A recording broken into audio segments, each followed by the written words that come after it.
Yaman görme azgına köp söylesem, senem dinç koyaman küt, Ezrailim yür dese. Derdim kime aytarım da bilmin kaldım şu desen. İndemedim güle dile, yığlağanın bildirsen. Yengil yelip yürümecek men dağ düşürüp o adıma. Zəl yok, dost buldular adına. İstedim köplənim men, düşmesenem yadına. Tütün bilen dost buldum, sinip gitti kanıma. Oturuşmanı yaxşısı bu, yamanlara günüm yok. Hazır başka bilen o, məni hazır günüm yok. Baktı kara badım anam, adamlarını takı yok. Şetesen şu yürüp men, pul dert bir dinlem yok.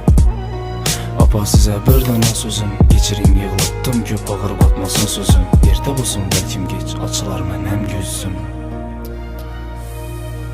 Məndən xafa adamladım, mənəm xursənd eməsmən. Mənəm xatalarım köp, adama qarab gülməsmən. Kimlə biradər manı, kim yavakən bilməsəm. Məni bir adam eşitsin, köp adam eşitməsəm. Dəsturxanda biriyə bulub, boldu köplə yüz görməz. Birkən dünya axır bu, yaxşılıqını bilməz. Mən durğanman dostum üçün söyləsəm minnət əməz. Bu dünya yalğancı bolsa, bil cənnət yalğan əməz. Yıkılğanda görünədi kimni kim əkəlligi. Ak yol tələb koya verdim, ağrıtmadım könlünü. Xafa buluşunu istəməm, bil köngül xavas əməz. Hakikattan bildim, vaz geçiş asan emas. Yalğancı dünya